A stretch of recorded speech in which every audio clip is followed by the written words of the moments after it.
हम लोग पढ़ रहे थे एसपी बख्शी की 30 डेज़ क्लासेस, जिस सीरीज़ में आज क्लास 2 चलेगी। तो जो ऑब्जेक्टिव क्वेश्चंस होंगे क्लास 1 हो चुकी है, अब क्लास 2 की हम बात करेंगे। क्वेश्चन नंबर 10 तक हो चुका है। हम क्वेश्चन नंबर 11 देखेंगे, नाउन का ही। All the evidence against him were rejected by the high court. Option number 1 evidence against him were, option number 2 evidences against him was, option number 3 evidence against him was, option number 4 no error. देखेंगे all the evidence. Evidence uncountable noun है। Evidence क्या है? Uncountable noun. Uncountable के बाद कभी भी 3 चीज़ें नहीं आती। एक तो एस या ई एस नहीं आता है अनकाउंटेबल के बाद। उससे पहले कभी ए एन आर्टिकल का यूज़ नहीं होता है। दा हो सकता है, मतलब ए एन जो इनडेफिनेट आर्टिकल है उसका यूज़ नहीं होता है। और वर्ब हमेशा सिंगुलर होगी उसके साथ। अगर हम एविडेंसेस, वो पहली बात तो एविडेंस में एस नहीं लगेगा, और जब सिंगुलर हो जाएगा तो वर्ब भी क्या आ जाएगी, यहाँ वर्ब की जगह क्या आ जाएगी, वॉज।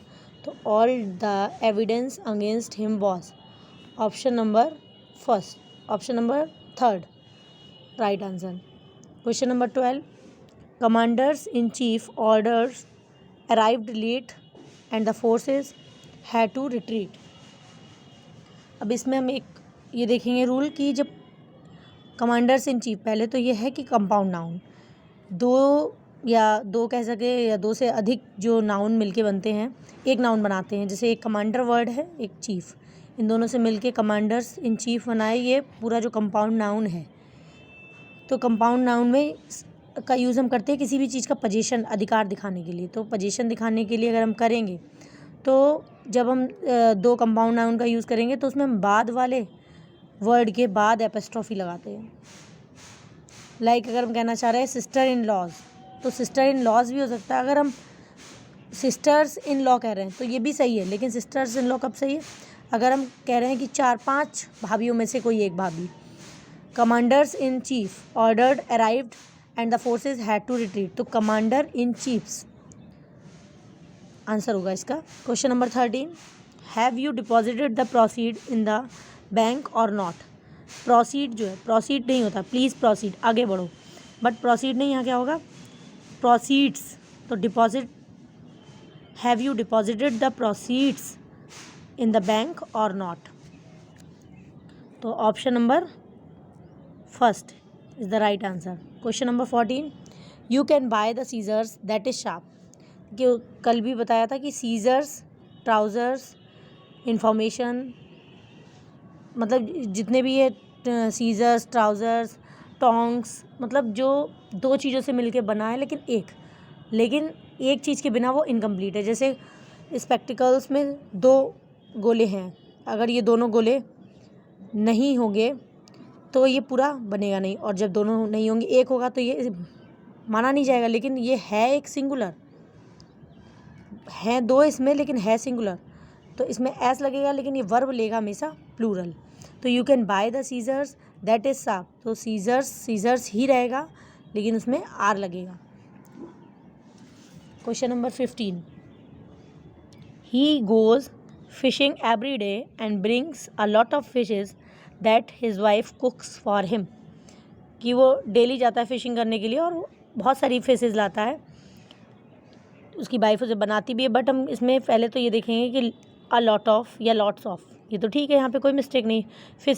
फिशेज जो है वो आता है, यूज़ होता है, बट हमेशा क्या यूज़ होता है, पहले फिशेज में चाहे ज़्यादा फ़िश हो, हमेशा यूज़ करेंगे फ़िश।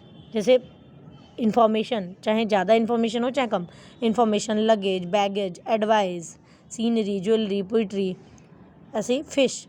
तो a lot of fish answer होगा। Question number 16 the house is made of bricks and stones not of marbles.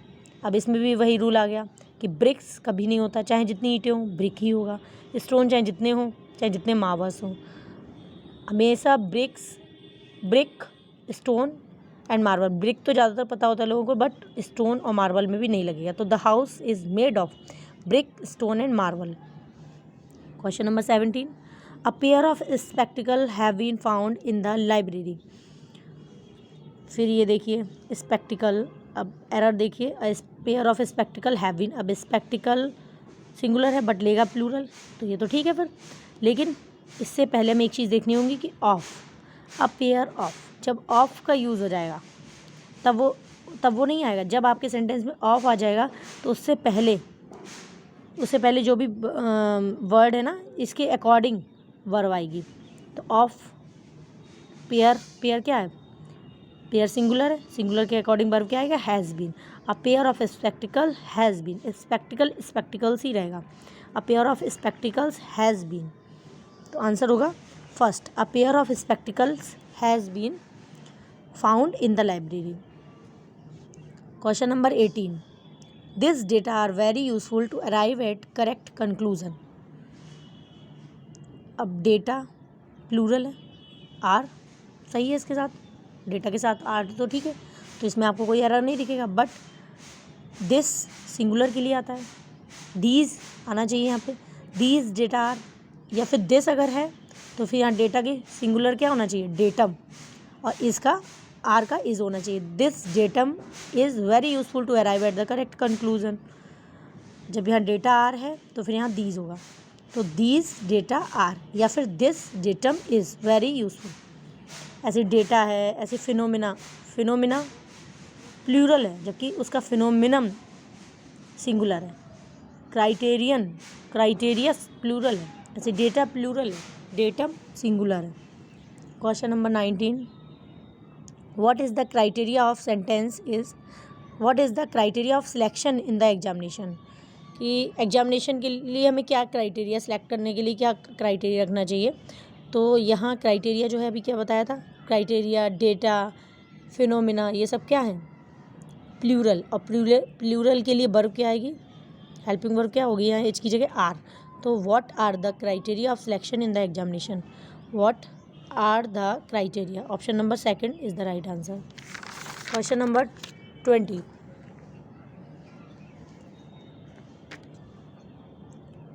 a farmer was leading oxes to his field for plowing early in the morning. तो a farmer was leading oxes तो कभी नहीं होता ना, auxin ही होता है, aux और auxin.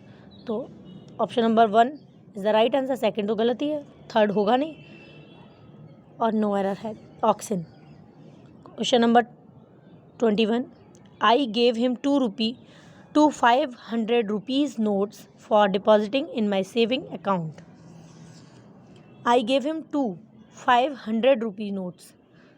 100 rupees notes कभी नहीं सुना होगा आपने, क्योंकि ये दो जो है, पहली बात तो ये है कि 100 और रुपीज़, 100 में सिंगुलर है और रुपी भी सिंगुलर है, तो दोनों में क्या हो जाएगा, जब दोनों ही सिंगुलर है तो हो जाएगा 100 rupee note. Option number 1, option number second 100 rupee, option number third 100 rupee, तो option number third is the right answer. Question number 22, it is never my business to give an advice to those who are not sensible enough to deal with their own problems. कि मैं कभी भी अपनी business में उन लोगों को advice नहीं दूंगा जो अपने काम के प्रति अपने प्रॉब्लम्स खुद ही नहीं संभाल पाते, खुद ही उसके प्रति सेंसिबल नहीं है। तो यहाँ जो एडवाइस की बात हो रही, सबसे पहले तो एडवाइस अनकाउंटेबल नाउन है, एडवाइस बोला था, एडवाइस है अनकाउंटेबल, इन्फॉर्मेशन है, लगेज है, सीनरी है, पोइट्री है, वही बोले थे ना अभी। और उससे पहले भी अभी एक वर्ड आया था एविडेंस, तो ये सब क्या है, अनकाउंटेबल नाउन है। अनकाउंटेबल नाउन के बाद एस या यस नहीं आता तो नहीं है, नो एरर। बट 3 चीज़ें बोली थी, एक तो एस या यस नहीं आता, ठीक है, दूसरी चीज़ क्या नहीं आती, वर्ब हमेशा सिंगुलर आएगी, तीसरी चीज़ क्या है कि उससे पहले ए और एन का यूज़ नहीं होगा, तो यहाँ ए एन का यूज़ नहीं होगा। तो it is never my business to give a piece of advice, an advice is a piece of advice, a piece of advice is the right answer. Question number 23, the committee is divided over the issue of his appointment and this has resulted in much rancor among these members. The committee, ये कल बताया था, एक इस type का question था, peoples था या कुछ ऐसे वर्ड था। ग्रुप जो अपने आप में पूरा ग्रुप लिए होता है, कमेटी, कमेटी से हमें एक सेंस मिल रहा है कि ग्रुप, लाइक हम कह सकते हैं टीम, कुछ भी अगर है, टीम इज़ भी होता है और टीम आर भी होता है, कमेटी इज़ भी होता है, कमेटी आर भी होता है। लेकिन इसके लिए कंडीशन होती है कि अगर हम कहीं यूनिटी की बात कर रहे हैं, कहीं सेपरेशन की बात कर रहे हैं, कभी यूनिटी की बात करें, अगर यूनिटी की बात करें तो ग्रुप तो वही है कमेटी का, और कमेटी अगर यूनिटी की बात करेंगे तो इज़ लगेगा। बट अगर हम कमेटी या किसी भी ग्रुप में तो सेपरेशन की बात करेंगे तब आर लगेगा। तो the committee is divided, divided means अलग अलग हो रही है, और कमेटी क्या है, पूरा बहुत लोगों का समूह है। तो जब बहुत लोगों का समूह अलग अलग हो रहा है तो यहाँ क्या होगा, आर, तो द कमेटी आर।